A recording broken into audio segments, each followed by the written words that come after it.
जय भीम साथियों। दोस्तों, आज का हमारा टाइटल है कि 14 अप्रैल कैसे मनाएं। दोस्तों, इस पर बात करना इसलिए ज़रूरी है क्योंकि हम सभी हर साल 14 अप्रैल को हमारे परम पूज्य बोधिसत्व भारत रत्न डॉक्टर बाबा साहेब भीमराव अंबेडकर जी का जन्मदिन मनाते हैं। दोस्तों, जन्मदिन मनाना कोई गलत बात नहीं है क्योंकि वे हमारे मसीहा थे। उन्होंने हमें सब कुछ दिया। लेकिन जिनका हम जन्मदिन मनाने जा रहे हैं, क्या हम उनकी विचारधारा को जानते हैं? क्या हम यह जानते हैं कि बाबा साहब ने हमें क्या बताया है? उन्होंने इतनी सारी किताबें लिख रखी हैं। उन किताबों का सार क्या है? क्या हम जानते हैं? यदि हाँ, तो बहुत अच्छी बात है।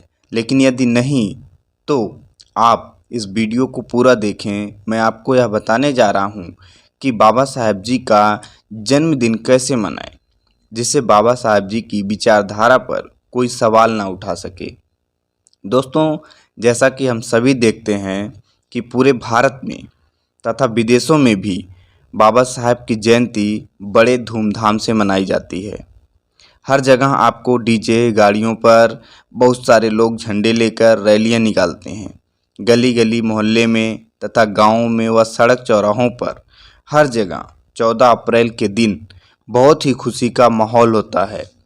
यह सब कोई गलत बात नहीं है, लेकिन हम सभी को पता है कि यदि इन्हीं पैसों को, जो डीजे लाइट्स, हॉल, गाड़ियों में पेट्रोल आदि फालतू खर्च के पैसों से यदि हम अपने समाज के लोगों को बाबा साहेब या बहुजन महापुरुषों की किताबों को उन तक पहुंचाकर उन्हें उस किताब को पढ़ने के लिए प्रेरित करते हैं, और यदि वे उस किताब को पढ़ेंगे तो वे समाज को जागरूक करने का काम हम सभी कर सकेंगे, और जिससे हमारा समाज जो सालों से अंधविश्वास व पाखंडवाद में फंसा हुआ है, उससे बाहर निकलने में कामयाब हो सकता है। क्योंकि केवल हम 14 अप्रैल के दिन बड़ी बड़ी गाड़ियों पर डीजे लगाकर, गाड़ियों से रैलियां निकालकर समाज में बदलाव नहीं ला सकते। समाज में बदलाव लाने के लिए हमें सबसे पहले खुद शिक्षित होना पड़ेगा। उसके बाद हमें समाज को शिक्षित करने के लिए काम करना पड़ेगा।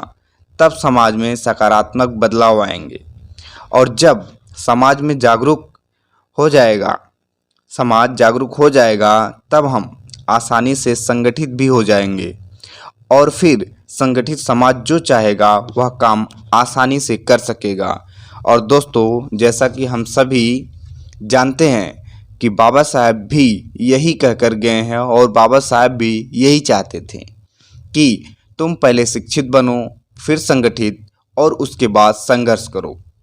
तो दोस्तों, मैं यही आपसे कहना चाहता हूँ कि इस बार 14 अप्रैल को संविधान की किताब इतना खरीदो कि रिकॉर्ड बन जाए, और जिसके पास जितना भी सहयोग करने के लिए आर्थिक राशि है, वह उतनी संविधान की किताब खरीदकर समाज में बांटने का काम करे, समाज को देने का काम करे, और उन्हें बताए कि इसे पढ़ो, इसमें हमारे अधिकार लिखे हुए हैं, हमें यह पता चलेगा कि हमारे क्या अधिकार हैं।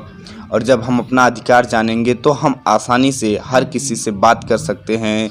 कोई भी हमारे अधिकारों का हनन करेगा तो हमारे पास तरीका रहेगा कि हमें क्या करना है। संविधान पढ़ेंगे तो संविधान की ही वजह से इस पूरे भारत में हर एक कानून, हर कोई संविधान की ही सहायता से काम करता है। संविधान से बड़ा इस देश में कुछ भी नहीं है। संविधान से ही सब कुछ होता है, चाहे वह प्रधानमंत्री हो, मुख्यमंत्री हो, कलेक्टर, कुछ भी हो। एक यहाँ तक कि जो चपरासी भी बनता है, हर कोई जो है कि संविधान की वजह से होता है। तो संविधान हमें वह ताकत देता है जिससे हम कुछ भी कर सकते हैं, जो संविधान के दायरे में रह के किया जा सकता है।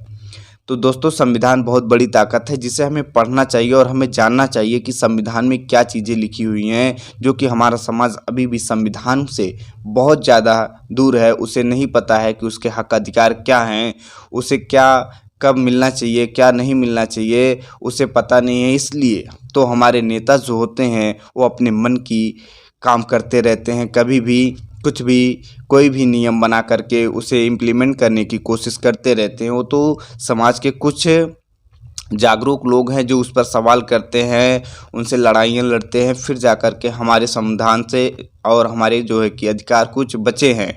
नहीं तो ये नेता लोग चाहे जब का तब ये कुछ भी करने के लिए हमेशा जो है कि गलत सलत काम करने के लिए तैयार रहते हैं। तो दोस्तों, हमें संविधान पढ़ने की बहुत ज़्यादा ज़रूरत है और हमें अपने अधिकारों को जानने की बहुत ज़्यादा ज़रूरत है। तो प्लीज़ आप जो है कि समाज में संविधान की प्रतियां इतना बांटिए कि एक रिकॉर्ड बन जाए। तो दोस्तों, संविधान की खरीद कर समाज में बांटने का काम आप ज़रूर करें।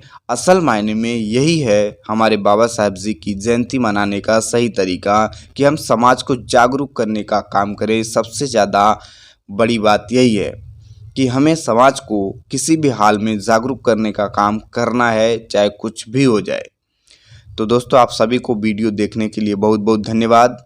आप सभी को जय भीम, जय भारत, जय संविधान, जय मूल निवासी।